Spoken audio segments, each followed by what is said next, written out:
Hello, my doves, and welcome to my temple. My name is Jacqueline Sevenstar, and if you've come across this video, then these messages are meant for you. I have specifically intended and charged that these messages find those that are meant to find them. And you'll notice today I don't have my journal out and there are no cards drawn. Again, we are going to be doing an off-the-cuff reading. I will say I did finally come into my office and sit down and commune with spirits, and it was wonderful, but it was more for my own digestion, and I did get some things that sometimes you know when you're receiving things that it's the first of many transmissions. So I'm just going to sit with it for a little bit and let it digest before I kind of share the lesson. But yeah, I'm going to be real with you guys. So I really definitely got hit with a total system reboot where a lot of my core architecture and code had to be rewritten. And you know what? I'm going to go ahead and share this with you. If you're listening to this, you probably need to hear this. And I will get into our messages. We're going to do a Kabbalah Tree of Life spread, which I'll explain in a little bit. But what I want to talk about is two things that I think that this collective can relate to. And if you are listening to this, then you are part of this lineage. You are part of this archetype. So the first thing I want to talk about is the Book of Mysteries. So I know that sounds interesting, but basically, let me explain it in terms of, I really like how some of Hermeticism and Enochian magic talk about certain angels and the powers that they have or the roles that they have. Well, Angel Raziel, I think I'm saying, is the keeper of the Book of Mysteries. He's the one that keeps track of what is in the record of the book. And what is in the record of the book is literally what humanity is dreaming into the pages of the book. So he is witnessing what we are dreaming to life as part of our collective. And what is amazing is all of us have the ability to write in that book, but many of us are asleep to that knowledge that we have that power.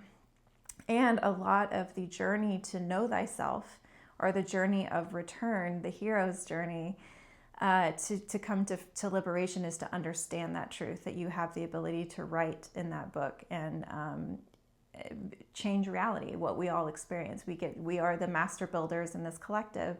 And so those that are in this collective not only are able to write in the book, you also witness what's being written. So it's a very rare type of archetype. So if you're listening to this, you are part of that. But what that basically means is you go through a series of initiations and into the void way further than anyone else travels in order to be a keeper of the book and to be a witness of the book. And what that basically means is that you not only create realities, but you're able to see with perfect sight what people are dreaming, meaning you see the patterns, you see the truth with crystal clarity. And so sometimes you can almost be of two worlds. You can literally see, oh, we're in this collective simulation together, dreaming this reality, and you're seeing what people are dreaming, and you're beyond that. And it's a very solitary thing because it's a very rare gift. So if you're listening to this, you have that gift in order to witness the book. And the reason why I know this knowledge is part of the Enochian mysteries and Enochian magic I've read a little bit about, but mostly it's stuff that I've channeled myself in my own contemplation, and it's the experiences that I've experienced in my own journey to understand this. And so what I'm trying to tell you this is to kind of give you an idea of what I've been going through, and I'm wondering if you guys have experienced this before, because not a lot of people talk about this experience, because I think only people with this rare gift of being able to witness the book and be able to write the book can really attest to. And sometimes this archetype or this collective, you'll have times where you are really solitary and you're not really doing much because you're meant to be integrating new code. And not everyone can handle that type of software updates to your code. Let me explain. So when we are born into this reality, our brains, think of it as computer software. When we come in, we kind of already inherited some of that software from our biological family. We've already inherited from previous souls in our lifetimes, or what souls we were in previous lifetimes. And then also some when the celestial bodies were born are imprinted into our programming when we come here. But that is just kind of that core code that really is never ever touched. However, when we are born and we're born into our parents and our families and our societies and our culture, that starts writing new code until we get to a certain point where we're developed enough to start thinking for ourselves and have like cognitive abilities to distill our experiences. And so a lot of those things that were in the beginning become core code in your brain and your programming. And so what happened for me this past week is some of that core code that goes way back that was built and has been layered on for years and years and years based on that original belief or original information that I was told or given, that it literally just, I was able to see the origin of it, where it came from, and had to adapt it. And when that type of core update, you just get knocked because it's like your entire reality changes. So to give you an idea, if you were building computer software and you're typing in the code and you're building the original framework for the code, if you go back and delete that core code, the entire system can crash. And that is why things like psychic surgeries and revelations and truths are very tricky, because if your mind isn't prepared, it can break. That's what psychotic break, dissociation, depression, things like that is how you can literally crash. And so it's a very delicate experience, and it's a lot because when you're dealing with programming in the brain, it's energetic, it's our nervous system. And your nervous system is adrenaline and it's cortisol, serotonin, dopamine. So it's a lot to update a core code like that. And then it basically wipes your code so that you can rewrite it. And the beauty is, a lot of people in this collective is you have that gift to be able to rewrite your own history. Maybe not necessarily rewrite, but you basically say, these patterns stop with me. I'm clearing the field. I'm clearing my own field, my own architecture, my own code, and I'm going to start building new code based in truth and light and not shadow. And it's so beautiful and it's so powerful, but it's a very difficult archetype. It's a difficult gift to have because you have to spend a lot of time being utterly shattered and broken apart and rebuilt from the ground up. It's exhausting and it's emotional. So I felt called to talk about this because in my own line of work and in my own experience, I haven't been able to really triangulate my own experience with others. And so that's why I want to talk about it, because I want it out there so that you guys in this collective understand how difficult it is to do updates to your brain like that, and all in the name of being a keeper of the book and helping build new realities, all in the name of light, of not shadow, and upgrading our consciousness for a higher love vibration. So yeah, next week will be regular programming, and I'll feel more like myself. And no matter what, I've decided I will do readings like this at least once a week. I do, for those of you who don't know, I drop videos Tuesdays, Thursdays, and Sundays. So probably Sunday, I will always do a reading like this. Okay, let's finally get straight to it. I love I cut the deck and I've got the 3 of Swords through the heart. This is what it's like to update core memory. Anyway, especially if that core memory was shadow, like you inherited shadows of other people that you took on, which is for me, that's what it was. But anyway, I'm doing the Kabbalah Tree of Life spread, and it's kind of hilarious because I had to re-record or stop recording and start over because I mistakenly thought that I had read about this spread, and I realized it was a transmission that I received. I came up with this spread, but I'm sure I'm not the only one. I know it's probably out there. But for those of you who know the Kabbalah Tree of Life, there are 10 spheres in the tree, and it kind of looks like the Merkaba, if you guys are aware of the Merkaba. I'm not going to get into everything, but I will try to guide you on each sphere, each planet, of the Tree of Life. But the reason why I'm doing this is the spread that I like to do to look at the energetic field. This is almost like looking at your energetic body and what's encoded there, what needs adjustment to be in alignment, or what are you downloading into your body, what is being integrated. And so that is why I absolutely love to do this, and I do offer it as a service because I think that there's nothing more illuminating about especially people with this gift and this collective, to kind of see what you're writing in the book, what you inherited, how can you align yourself to the reality that you want to create, but also like what part of the gates are you, what planets are you working with, initiating with along your journey. So yeah, let's do it. It's going to be 10 cards arranged in the Tree of Life. And here's the hilarious thing, because I kind of came up with this one myself, I never really know what card I'm going to put where. So I just kind of use my intuition. And this one I'm just going to go ahead. This is Tifereth, which is in the middle of the tree.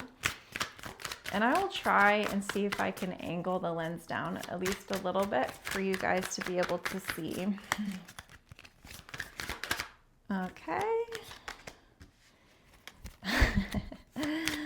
I'm not going to be able to show that card. Okay. So yes, I'm going to put that at Keter. This will be Tifereth. That will be Yesod. All right.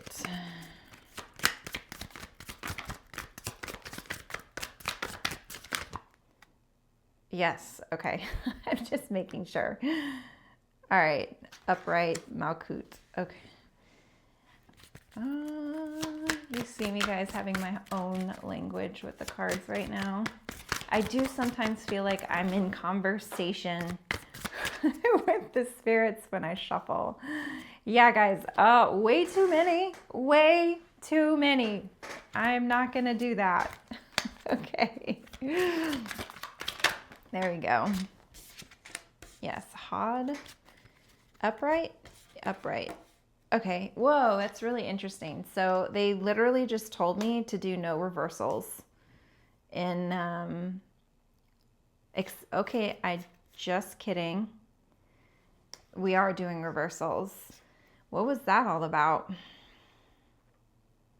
Okay, so what I'm hearing is that the reason why they almost said no reversals, I think because they want me to be able to convey to you that these are like minor adjustments. This collective is at the point where when I'm looking at your energetic field, it's more instant adjustment. On this channel with this collective, we don't talk about blocks. We don't talk about obstacles. We don't talk about anything like that because you're really at a greater visibility. And so if I am speaking to something that needs adjustment, I'm talking seconds, minutes, hours, days, okay? It seemed like they really wanted me to get that across to you guys. Okay, just a few more. Whoop. On the black pillar. So for those of you who do know Kabbalah or don't, there are 3 pillars This is part of Mystery Teachings 101. There is the light pillar, the pillar of mercy, and there's a black pillar, the pillar of severity, and there's the middle pillar. If you are a mystic or somebody who is like us, you learn to stand between two poles of light and dark, the sun and the moon. And you understand that there is no light without darkness. And so you are someone who integrates a shadow and have traveled the dark pillar in order to understand it and to integrate it. Ooh, okay.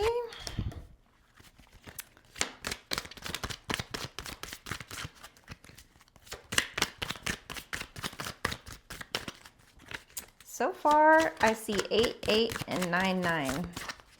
So yeah, this is telling me like we are really close to, or this collective is really close to things shifting really rapidly, which you know in the past couple of videos, they keep saying that. And I always appreciate the reminder, especially when we are kind of in the shadows where everything's happening underneath the surface. Wow, okay, they are being so precise about chesed. Makes sense. And now we need chokmah, which is wisdom on the tree of life. Right? All right. All right, we've got a beautiful, beautiful tree of life here. And I'm going to try and see if you guys can look at this a bit. But this is the tree of life, the Merkaba. All right, sorry, my hand is like there. Okay, are we ready to get into your messages? Okay. And I just checked the bottom of the deck, which I think is amazing. So for those of you, so just like the Celtic, the Celtic, or not the Celtic, sorry, the Kabbalah tree of life also has a hidden 11th sphere, and it's called Da'at, and it's called knowledge. And so I have a card, the 11th card for that. So I'll get into that in a second. All right, we're going to start with Tifereth, which is what's in the heart. I always like to start at the crown chakra, which is called Keter. This is like the original light. This is the timeless, like the limitless. There is no word for it. It is unfathomable. This light that always exists, that cannot be explained. And it's kind of what is coming into our crown. I interpret it as this is what's being integrated right now, being brought down into your body to experience. And then I like to look at that line all the way into Malkut, which is your feet, which is your physical reality and the ground. So what I'm seeing is you have the Death card and you have the 9 of Cups. And there is a lot of graphic nudity that I cannot show you for the Death card. But just so you know, this is telling me that you are experiencing an ending of some kind. And this is also, you receive death when literally old code is dying and you are rebooting your system with new code.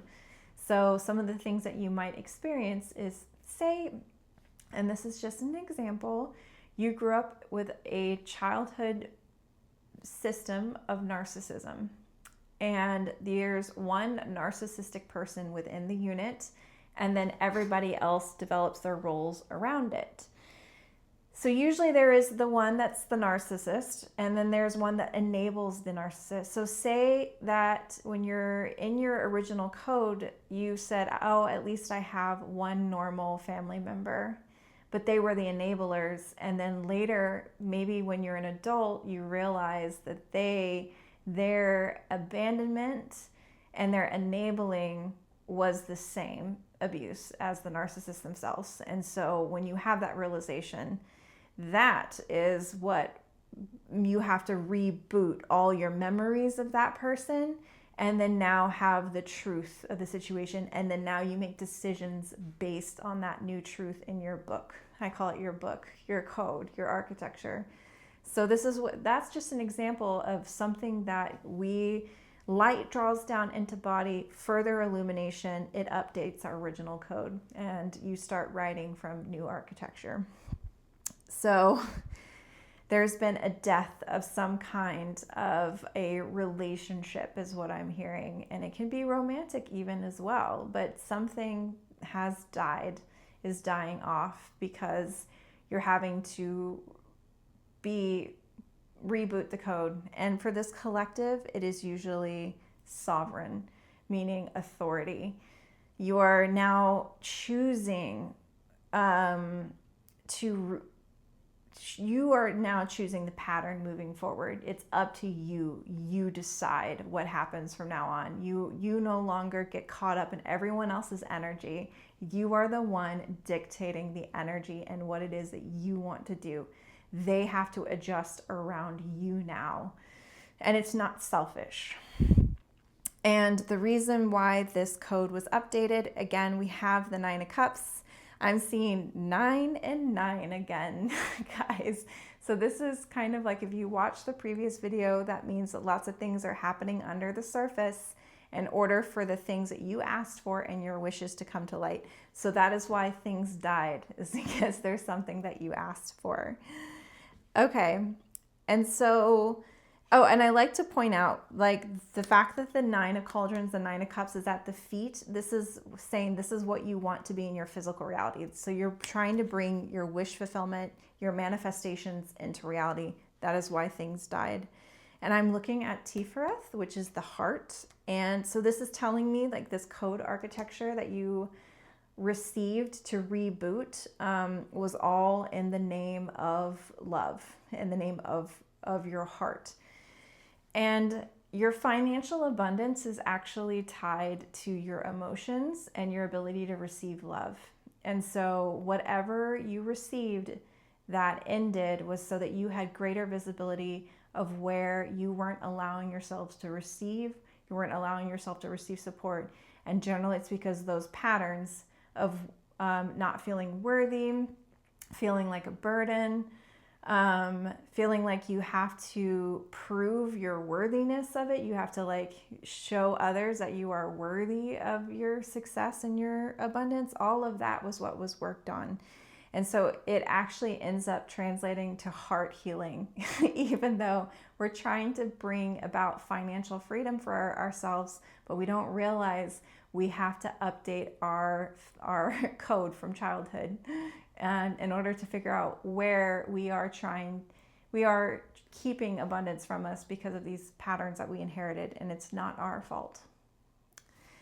So that's what's happening. And so the 8 of Cauldrons is in the heart, which is the sun, the planet sun, and it corresponds to the heart on the tree of life, is the 8 of Cauldrons, and that means walking away. And usually this card in tarot means you're walking away from relationships. So it could be many relationships, it can be one significant one, but that is what is happening. You're leaving those old patterns behind because you are worthy of more. You are worthy of support and financial freedom. Now, over here in Yesod, which we talked a little bit on the previous video, is Yesod is your sacral chakra. This is kind of where we harmonize everything and we start creating and from our new code. So when we ask for something, when we try to manifest something into our reality, we have to become a vibrational match for it. So if there's anything in our code or our behaviors, our beliefs that are literally against the code or goes against what we want in any way, is not a vibrational match, we have to go on a journey in order to fix it. I hate that term fix, but adjust, in order to not, so that our values and our actions and our behaviors match what it is that we want, including our feelings and how we feel about ourselves. So that, and I'm not really sure where I was going with that. Oh, Yesod. So Yesod is kind of like when you finally have really gotten to the end of that experience, like you've gone through the journey that you needed to in order to be a vibrational match to what you want. And it very soon 10 becomes physical reality. 9 is the harmonizing, the foundation, and 10 is the physical reality. Well, in 9, you have the King of Wands. Yes, so that is telling me your foundation right now, or like how you're bringing your manifestations is you're taking actions towards whatever it is that you want. Like, say that you want to be able to make a living anywhere. You want to be remote. So then maybe you decide to start a YouTube channel and you just doing content, or even every day just thinking about content, scripting content, and giving yourself a plan that starts telling the field, okay, this is what they want. So what I'm trying to say is the field is now listening, and so it's ready to send those physical manifestations because now you're a match. Your field is a match. So now all you have to do is create and take actions.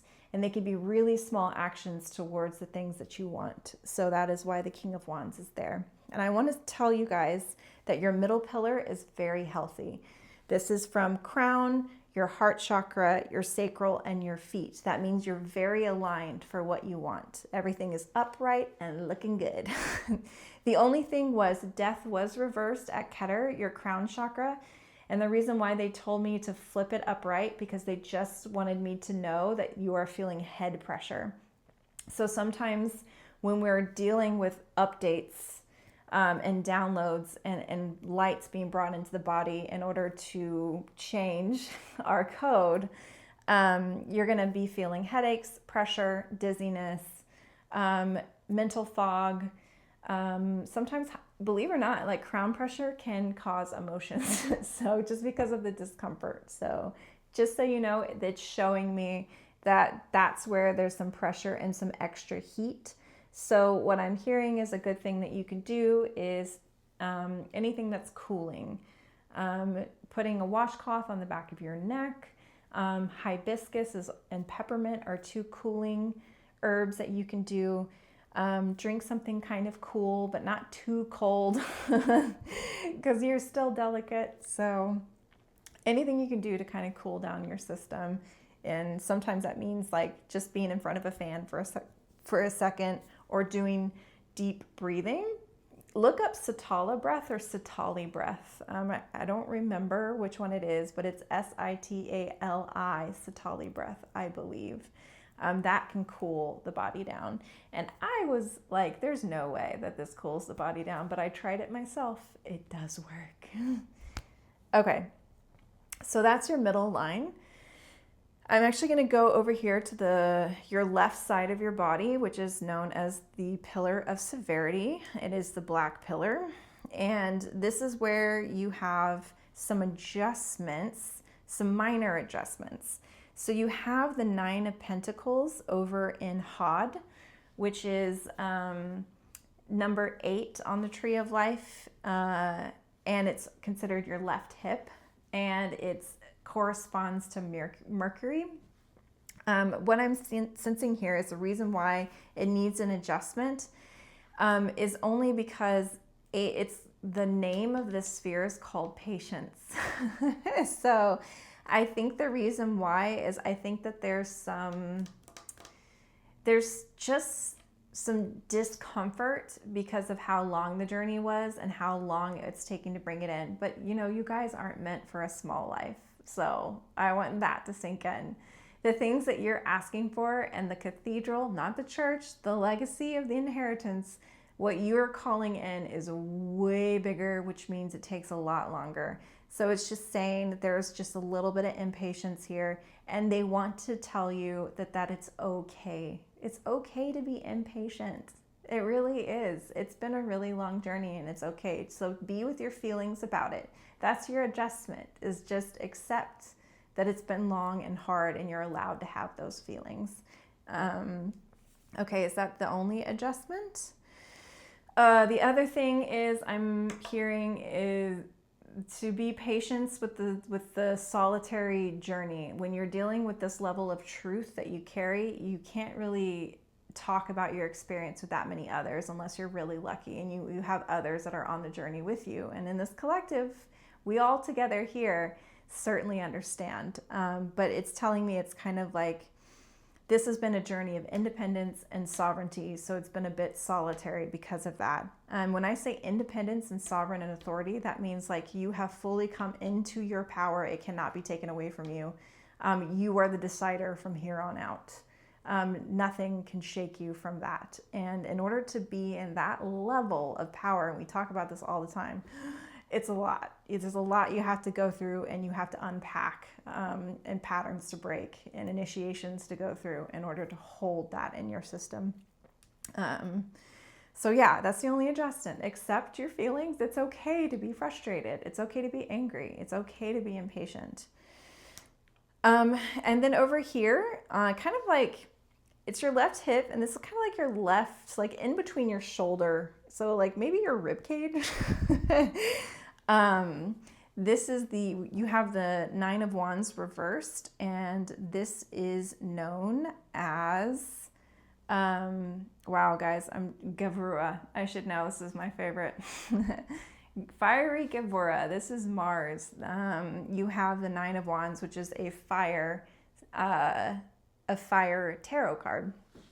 And apparently it needs a minor adjustment in terms of faith in your own power. So I think that this past couple of weeks has been kind of like really quiet because so much needed to be integrated. There's not a lot of like things manifesting in your field. And I think sometimes we can get really frustrated or afraid because during that pause right before everything takes off, it almost seems impossible or like it's not going to happen. And maybe we're not trusting our own power. So that's the only minor adjustment. And the reason why that you're experiencing that in Gavura, which is where we were tested, Gavura is all about change, like things having to change and being challenged and basically going to our limits, to our breaking point, because that's the only way you're able to get through that breakthrough.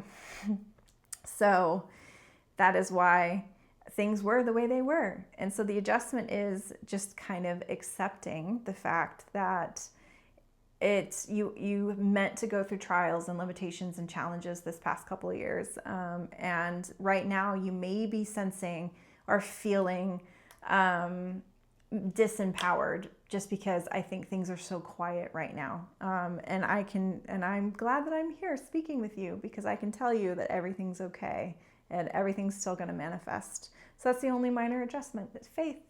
Just accepting and being gentle with yourself about the feelings, and they're very warranted, and just keep the faith.